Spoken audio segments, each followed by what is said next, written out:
and gentlemen, birthday lady. I'm sorry, I had to speak to you separately. I apologize. How dare I?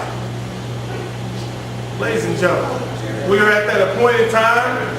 I still hear people talking. Is that the birthday lady talking over me? Okay, you okay? You're okay. Does anybody else we have a problem? All right, we're good now. Ladies and gentlemen, first of all, I want to thank you for coming to Poetry's Love Letter. Give yourself a round of applause. Okay. I want to thank all the wonderful performers that have graced our open mic. Let's go. Yeah. But it's that time. It's that time. It's the reason you paid the high-end prices to sit up close. You put on your great duds to come on out. It's feature time, baby. Yeah. I've done this a couple of times, so it feels good. As I told you earlier in the show, we have outstanding, and that's not even a good enough word. I just feel it right then and there to use it. I can think of something else, but I don't feel like going into the dollar vocabulary right this moment. But I'm going to tell you, as you can see to the left of me, I have the hostess of the long-running, longer than I've known her, which has been a few years now. She's been running the thing. Always innovative, always coming up with new things and styles of poetry, music to add on, collaborating with people, features, mini features, everything. Shout out to John over there. I gotta do it. He's bigger than me. I always gotta do it. It's one of those things. Janet Kuypers to my left. Hey! And to my right. And what we have here is a meeting of minds. It comes to some type of point where you must understand Chicago is not big enough for all of us. Now I have pledged my allegiance to this gentleman, and I will certainly go around swinging with my pen, villanelle in one hand, haiku in another hand, and a few free verses in my holsters in the back. He is the boss of bosses when it comes to waiting for the bus, the collective we're part of. And I swear to you, my friend, no harm will ever come to you. Not from CJ Lady or anybody else. I promise you. I rock so much. I just rock.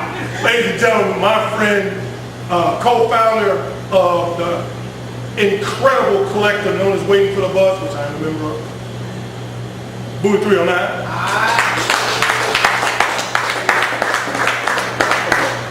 I'm out the way. I'm gonna say this real quick for GPA. Waiting for the bus, bitch. Hell yeah! Let's go! Well, hi there. And we figured that we would go back and forth with poems because I was doing a bunch of things about the periodic table. Because I'm crazy. That we would do a piece that he coined as science versus mysticism. Mysticism versus science. But since he's going to be into it, he gets to end on some mysticism, I think. So I'm going to start with a poem. All of the music that is going to be behind all of my tracks is from the Haman of South Africa, Francois Leroux. Except for the first track, I've got some sampled stuff. So I hope you're able to hear it. This is number 79 in the periodic table. This is AU. This is Gold.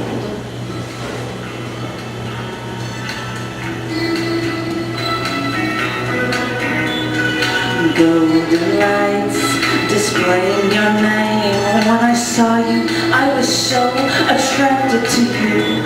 Your golden hair reflected the sunlight the day we met. And ever since our first encounter, I desperately needed you with me.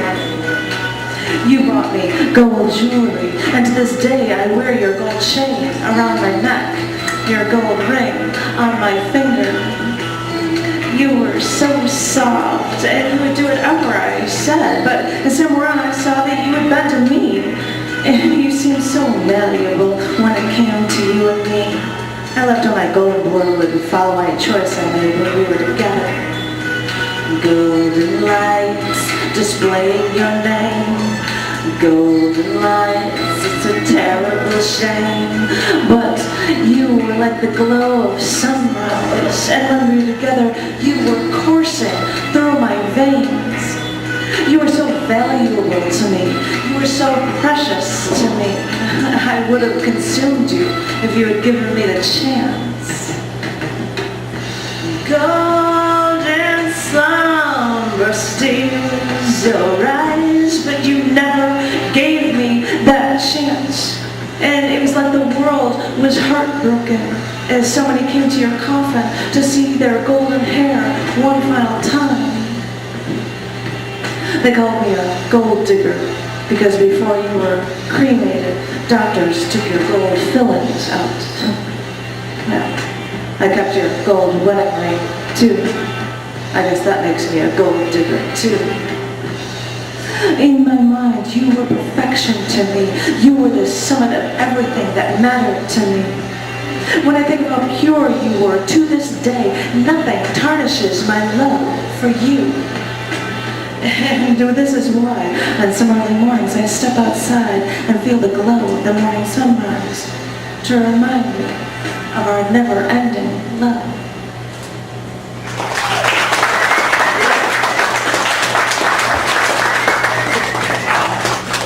You realize I have to follow her every time.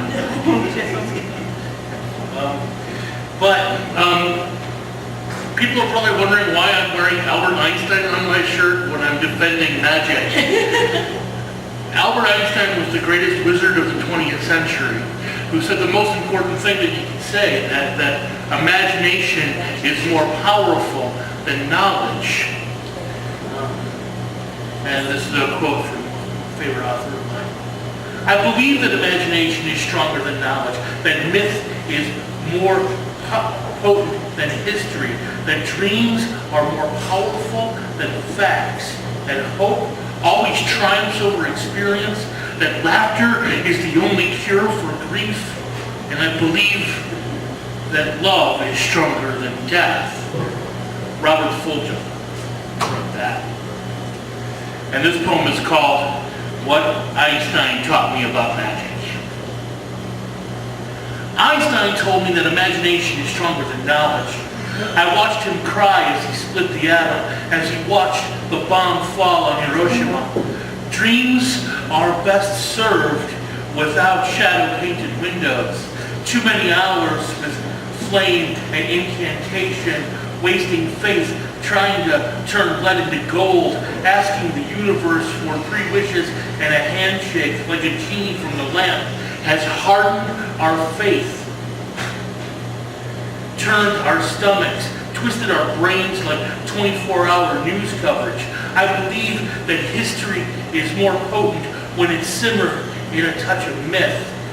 Einstein can't raise the dead, never forgave himself. Is it possible to take experience, learn from it, and hope we never do it again? There can be no laughter if we wallow in grief, and the only cure for grief is laughter. I have to believe in magic. I have to believe that somewhere, someone is willing to choose love over gold. And in the end, love is all you take with you. It is stronger than death. And I pray that Einstein died a rich man.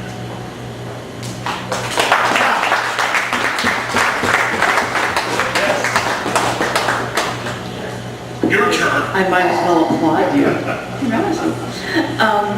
As I said, the pieces, you're going to hear music from the How Man of South Africa. They're all different tracks. You're going to hear something from, they're all from his 2011 Hotel music.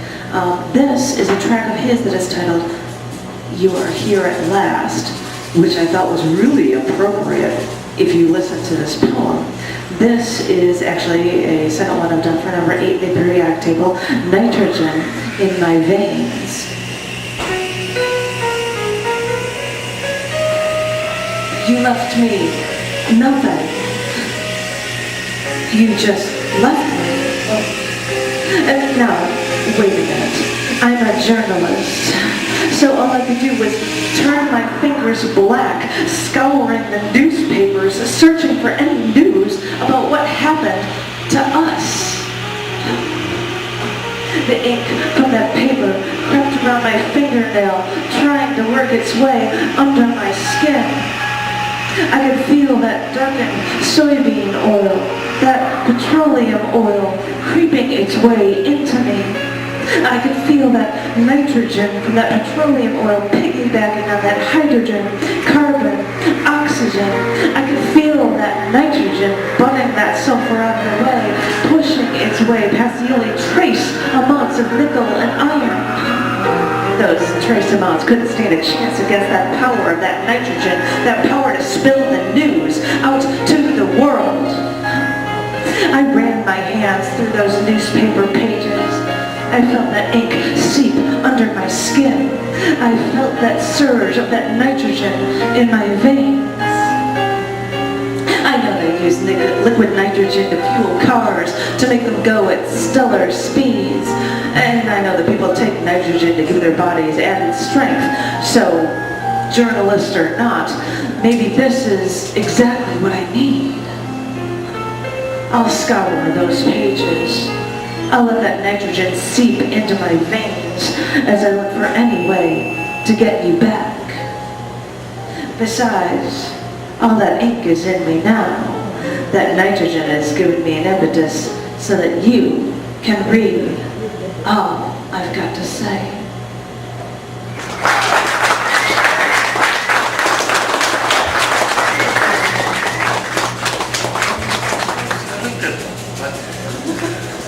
Moving on from Einstein and turning lead into gold, alchemy. This topic is karma, and it's for the birthday girls, for Robin Klein. Mythologically speaking, the elephant supports the pillars. The pillars hold the bowl holds the water that contains the world. This is the world, all resting on the back of an enormous turtle without a name. I am aware of these things.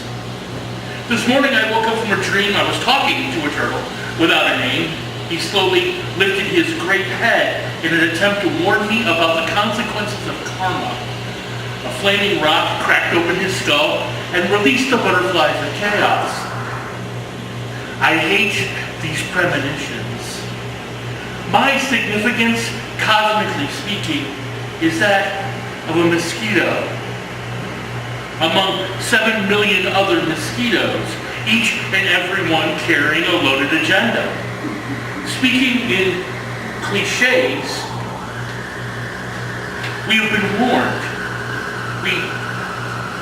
We reap what we sow, garbage in, garbage out. What goes around comes around, and for every action there is an equal and opposite reaction. My existence is that of a pebble tossed into a puddle. My bad deeds, a minor disturbance in the force, joining with your transgressions and hers and his, every tiny bite, every mosquito agenda. The great turtle flinches, the elephant stumbles, the bowl shifts, water splashes over, the island spins, and New Orleans is nearly destroyed. Mudslides devastate Brazil. Tsunamis devastate Indonesia. Earthquakes in Nevada. And we all shout, why? Never looking in the mirror, never thinking that it could be me, or you, or that stranger on the train. Waves and ripples of our collective karma, ripping and prodding at the turtle shell like a wild kid smacking a cosmic piñata. We're all gonna die. Judgment Day is coming, or has it already come? The ozone is depleting, the ice caps are melting, because I flipped off the driver in front of me, because I cheated on my wife on my taxes. Birds are falling from the sky.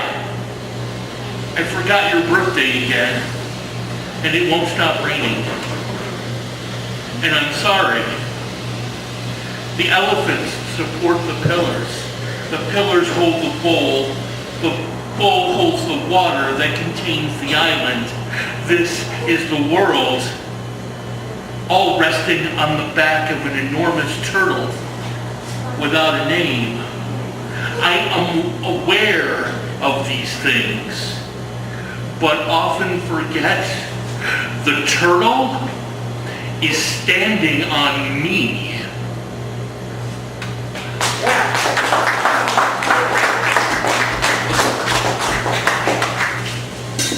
Cool. Okay. This one, well, I have to do the warnings of the music. You're going to hear a track from a home out of South Africa called Mambo Meanderings. And this is the number 23 in the periodic table. This is Vanadium.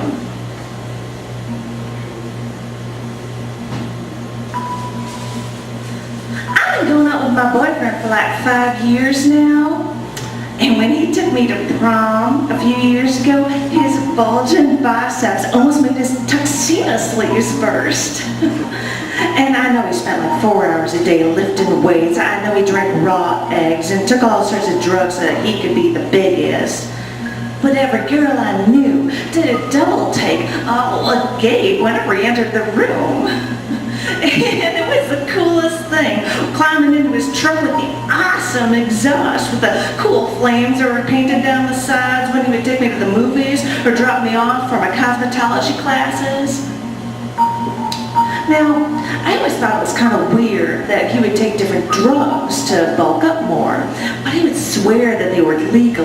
I mean, he even told me that one of them was just a harmless element called vanadium, and I don't know. When he said elements, I just thought about how I just kind of tuned out in my chemistry class in high school. So I typed vanadium into my smartphone, and I didn't see anything about it being bad for you or illegal or anything. And all the girls would ask me if I would stick with them after I got out of school. And the thing is, now that my 23rd birthday is coming up, and I've got a job, and I'm doing really well, he's been dropping hints that he might pop the question on my birthday in June. But the way he's been acting all weird, I really thought something was fishy, maybe just not quite right. So I checked out his smartphone for any ideas like what he might be doing for my birthday or anything. And that's when I saw vanadium on a webpage like his. And I thought, oh no, is he doing more to try to make himself bigger? So I went to my webpage and I saw that vanadium was added to corundum. What? I don't even know what corundum is. But vanadium is added to it to make simulated Alexandrite jewelry. Now, wait a minute. I know Alexandrite's my birthstone, and it's only found in like Russia. It's really cool. It changes color and different lights, but it's like way expensive, like more than diamonds or anything. So I figured I could never afford any Alexandrite. And you know, now that I'm out of school and I got a really good job at the salon, and after being promoted and then they're even looking to promote me again, I'm starting to feel like I can actually go somewhere in my life. So now that I think about it, I mean, it was great to hang off my bodybuilder's arm all those years, but maybe I should start to stand up for myself. I mean, he may have thought he needed vanadium to make himself bigger, but there's no way I'm taking an Alexandrite ripoff with vanadium if that's the best he can do.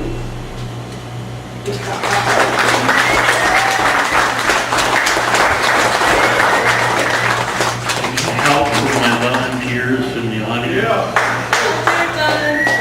My volunteers up here.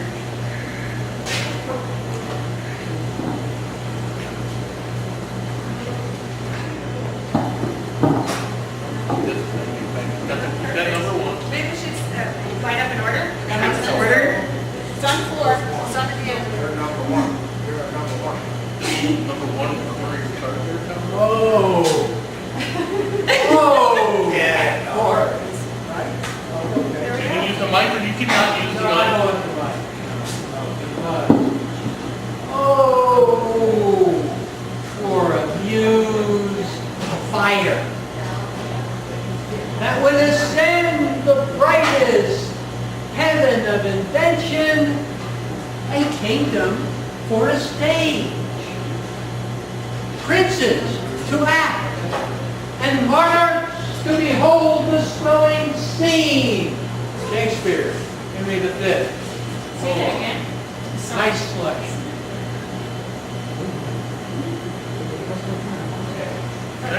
Okay. A cup of dragon's breath, a wisp of the fear of night, a dewdrop touched by all the colors of the rainbow. Magic. Rick Davis.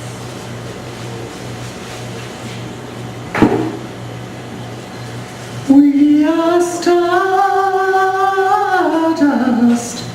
we are golden, and we've got to get ourselves back to the garden.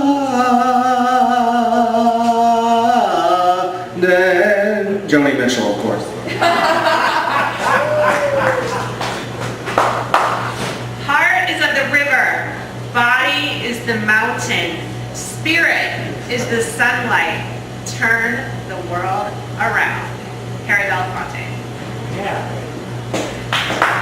The name of this poem is Four Epigraphs, and a poem I've written 100 times before.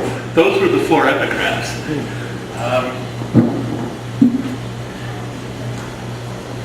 Old man writes with finger in dust, picks up dandelion, wheels turn, wisdom's lost, magic fades. No one beats the drum, no one makes it rain. We have forgotten. We are the cosmos. We look for miracles to tame uses of fire as summer wind caresses the tips of our ears. The rain of spring falls upon our gray faces, and we don't believe in magic. We are star stuff. The universe is made of clay, fingers, and dust, water and fire, and one long song by an orchestra of different drummers. We have forgotten how to breathe, how to beat the drum, how to make it rain. We are stardust, the clapping of hands, carbon, oxygen, nitrogen, faith, love, magic. Old man writes with finger in dust, blows the seed from a dandelion, watches them fly away.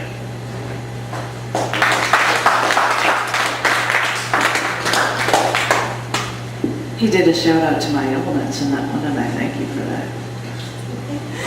Sorry, my elements. It was on purpose, and they are your elements. They are all mine.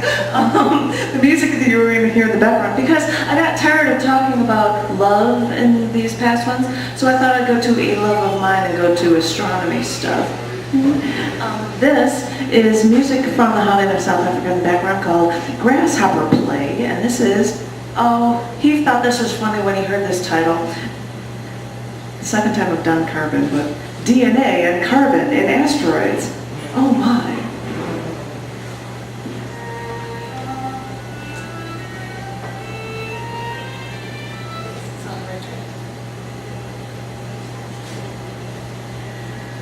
I have to find the right track.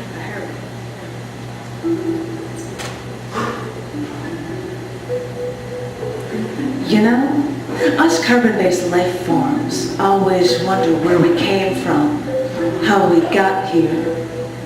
And with science on our side, we've looked beyond guessing and storytelling to find proof in our answers.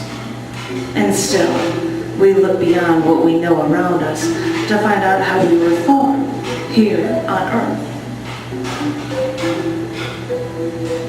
If you guys remember this. But just recently, a couple of asteroids just flew perilously close to the Earth. Asteroid 2012 DA14 intersected the Iridium constellation. It flew through all of our global communication satellites.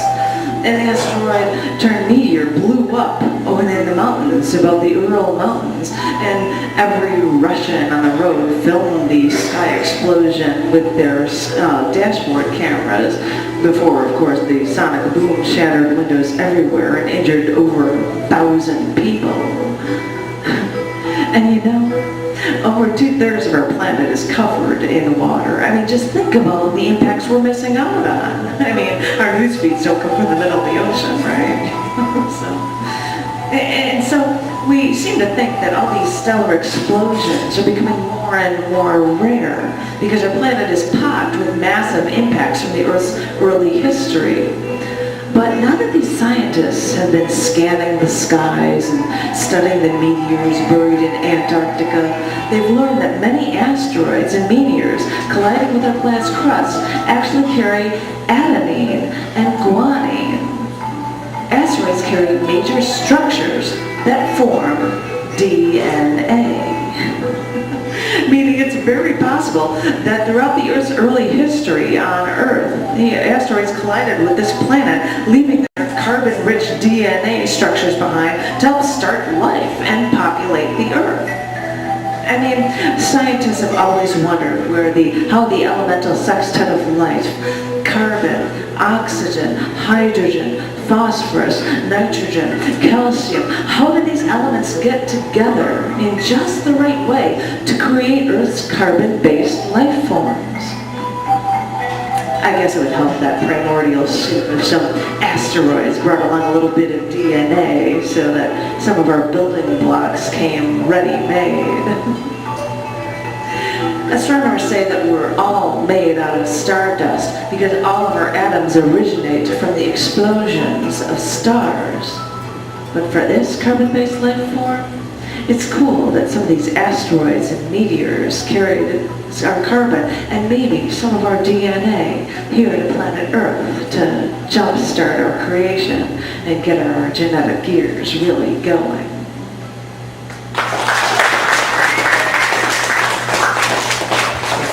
Is that we didn't plan on those two poems being back to back. Isn't that awesome?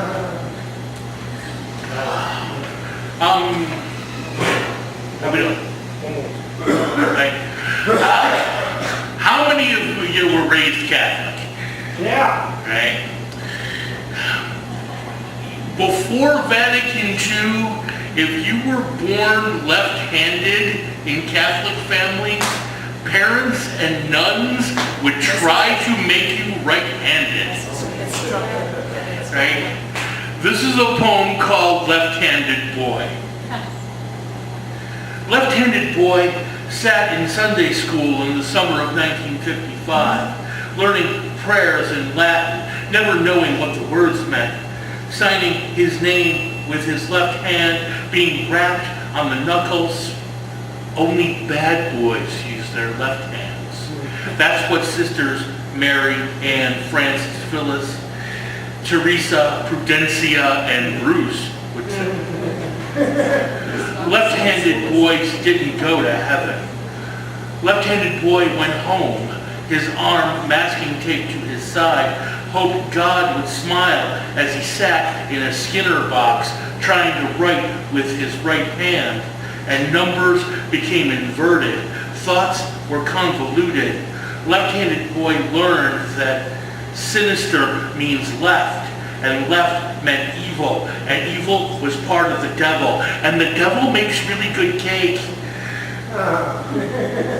Learned that Dexter was right, that right was not wrong, that Dexter was the name of the kid that they beat up on Wednesdays, that Dexter was the root of dexterity, that dexterity was what made pockets easy to pick, what made concealed weapons concealed, what magicians used for sleight of hand.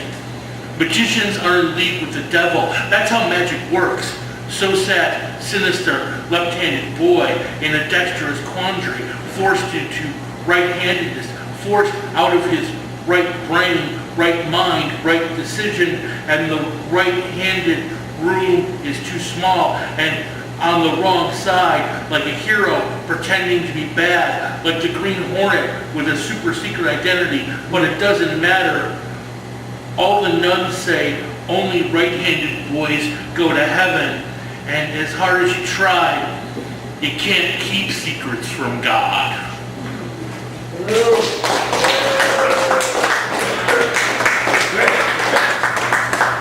They did it to Jewish boys in public school in 1962. Sometimes.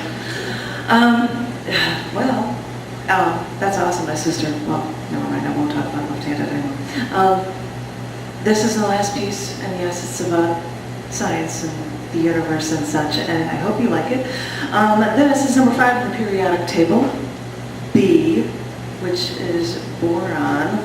This poem with music from the Hollywood of South Africa called Clarinet Talk. This is called Boron from the Big Bang.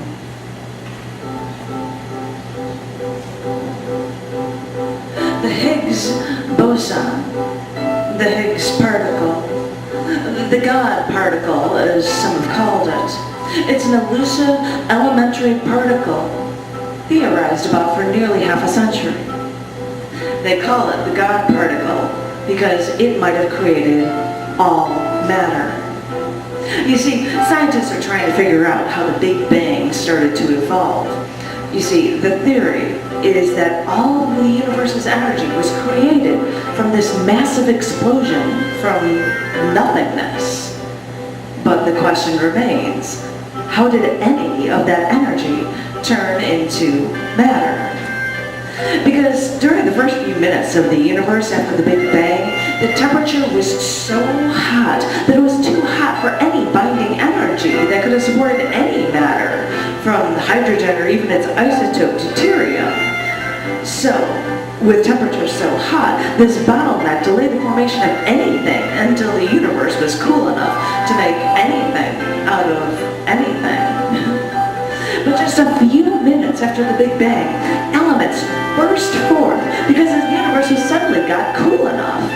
But at 20 minutes after the Big Bang, the universe was suddenly too cool for nuclear fusion or nucleosynthesis, and that is when elemental abundances were newly fixed. That means hydrogen, helium, and trace amounts of lithium, beryllium, and boron were the elements formed after the first 3 minutes of the Big Bang. Sorry, any elements starting at carbon or higher were only formed after stars were around to create them.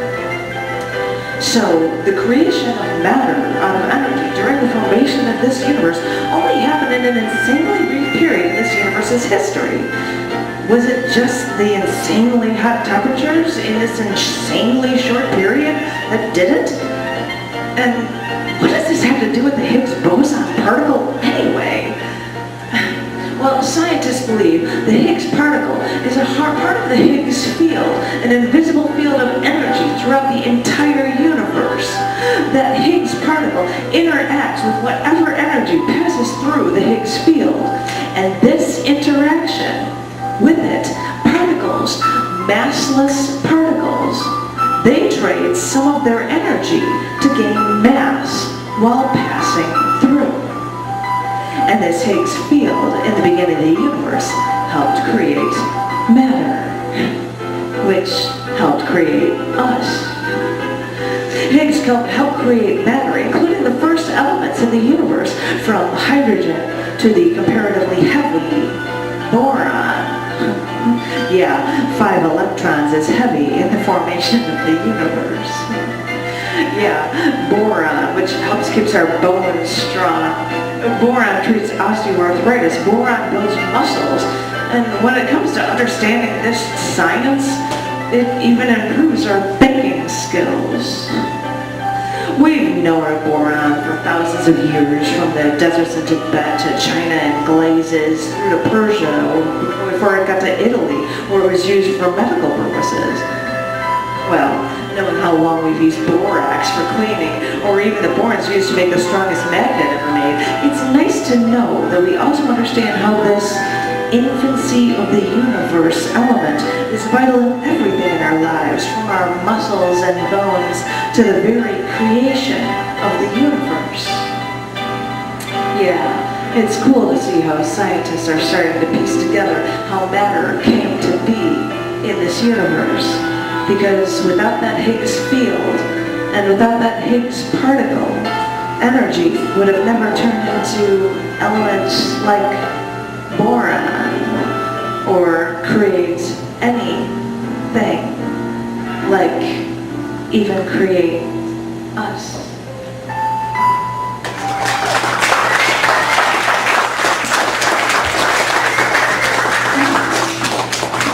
This poem is called Reincarnation. dying all the time. Waking up, breathing, taking in everything the universe has to offer, living each moment like a snowflake. Experiencing every second of our tumbling and then melting to the ground. New life is a drop of water. Evaporation, new life is fog. Returning to the clouds, dying all the time. Collecting memories and lifetimes by the billion as I pass from one life to the next. Never seeing God, Goddess, Creator, Sun, Moon. This is the nature of things. Matter cannot be created or destroyed, only changed. Change, waking up, sleep to awake, breathing, oxygen to CO2, in and out, 100 lifetimes, just by changing my mind. Universes of possibilities created and destroyed, dying all the time, and living to tell the tale. Life to death, and life to death, and life to change to death, and change to life, in between heartbeats, in moments, knowing it will end.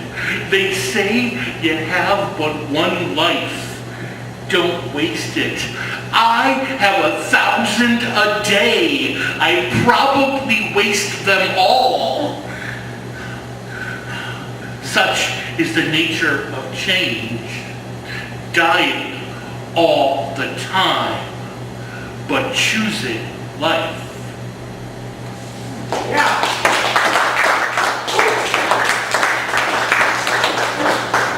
Y'all can do a little better than that. Let's go.